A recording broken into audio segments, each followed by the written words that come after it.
देखो, वो कोविड के नए वेरिएंट आने के बाद ओमिक्रॉन के पश्चात पूरे दुनिया में कोविड केसेस में बहुत ज़्यादा बढ़ोतरी हुई है और देश में और प्रदेश में भी बहुत ज़्यादा बढ़ोतरी हो रही है इन दिनों में।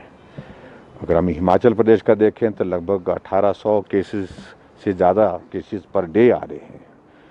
तो वो हिमाचल की पॉपुलेशन के हिसाब से स्वाभाविक रूप से हमको एक चिंता का विषय है।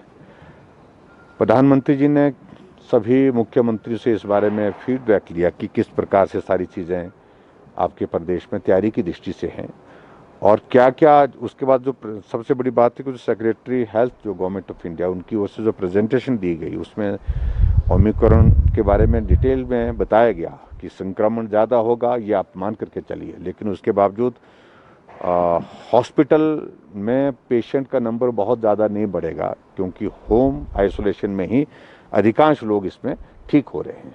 तो हमने हिमाचल प्रदेश में भी ऐसा महसूस किया कि एडमिशन हॉस्पिटल में उतनी ज़्यादा नहीं है, लेकिन फिर भी उसके बावजूद होम आइसोलेशन में हम बेहतर मैकेनिज्म उन लोगों के लिए जो संक्रमित हुए उनके ट्रीटमेंट के लिए कर सके, उस पर हमने कल बातचीत की है। और देखिए, आज थोड़ा हम एक बार चर्चा करेंगे। आज भी हमारी हिमाचल के संदर्भ में जो प्रेजेंटेशन है कोविड सिचुएशन पर, तो उस पर भी हम बातचीत करेंगे, निश्चित रूप से बात करेंगे। लेकिन मैं समझता हूँ कि बहुत रिस्ट्रिक्शन लगाने से भी बहुत ज़्यादा चीज़ें ठीक नहीं होने वाली हैं।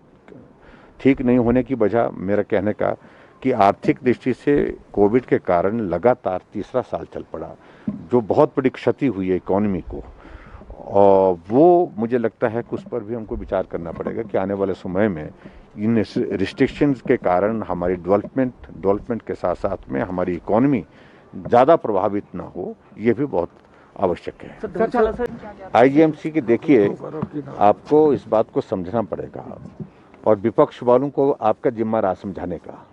हमारे से बेहतर आप समझा सकते हैं। इतनी कर बुद्धि उनके पास मुझे लगता है कि भगवान ने दी है कि कोविड की सिचुएशन थर्ड लहर जो हमारे देश में हमारे प्रदेश में आई है, एक एक दिन के 2-2 हज़ार केसेस आ रहे हैं। क्या हमको हॉस्पिटल की एकोमोडेशन की ज़रूरत नहीं है इस वक्त हमारी तैयारी किस प्रकार से होनी चाहिए हॉस्पिटल में। और बड़ा हॉस्पिटल हमारा शिमला में तो आईजीएमसी है और उसका ओपीडी ब्लॉक वहाँ शिफ्ट करने के लिए हमने कहा को जल्दी शिफ्ट करो, ताकि जो दूसरे जो पोर्शन जहाँ पर ओपीडी अभी चल रहा है वहाँ पर हम और क्या कर सकते हैं और बेड कैपेसिटी कैसे बढ़ा सकते हैं और चीज़ों को कैसे बेहतर कर सकते हैं। तो इसलिए उनको इस बात को समझना चाहिए और मुझे लगता है कि कांग्रेस वालों की समझ में सारी चीज़ें नहीं आ रही हैं, उन्हें तो यही दिखता है। तो एक औपचारिकता थी, औपचारिकता के तहत हमने किया, लेकिन कोविड की परिस्थितियों को ध्यान में रखते हुए आज की ज़रूरत है ये।